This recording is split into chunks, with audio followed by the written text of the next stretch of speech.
Hello again. This module will explain how CSDR has made CSDs across Europe more reliable and resilient.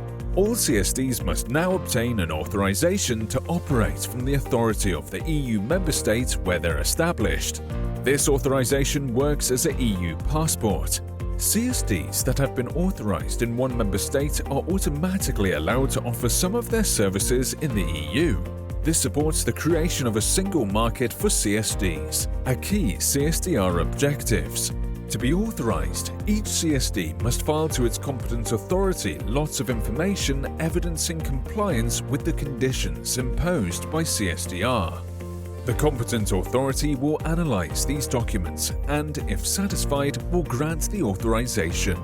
But things don't stop there. CSDs must inform its competent authority of any substantive changes affecting the filing. And a yearly review and evaluation process takes place to update the filing and ensure conditions are still met.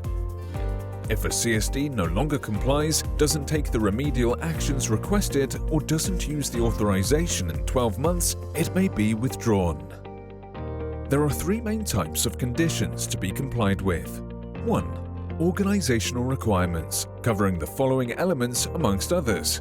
Robust governance arrangements with clear roles and responsibilities for management bodies, key personnels and control functions which must operate independently, as well as processes to identify and manage conflicts of interest. A user committee must be set up to represent the interests of clients.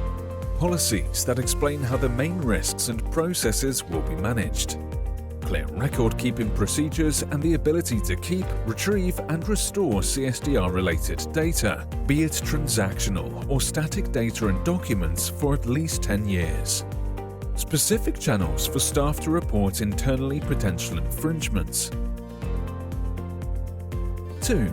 Conduct of business rules which provide transparency in the relations between CSDs and their users.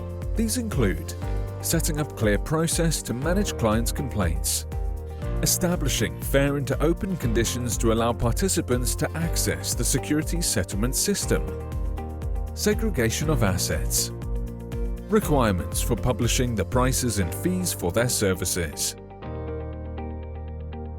3. Finally, CSDR introduced prudential requirements to ensure that CSDs remain safe and sound by imposing strict capital requirements covering at least 6 months' expenses under stress scenarios, limits to CSD investments, to develop and embed a robust risk management framework, to have a business resilience and disaster recovery plan to ensure the preservation of its services.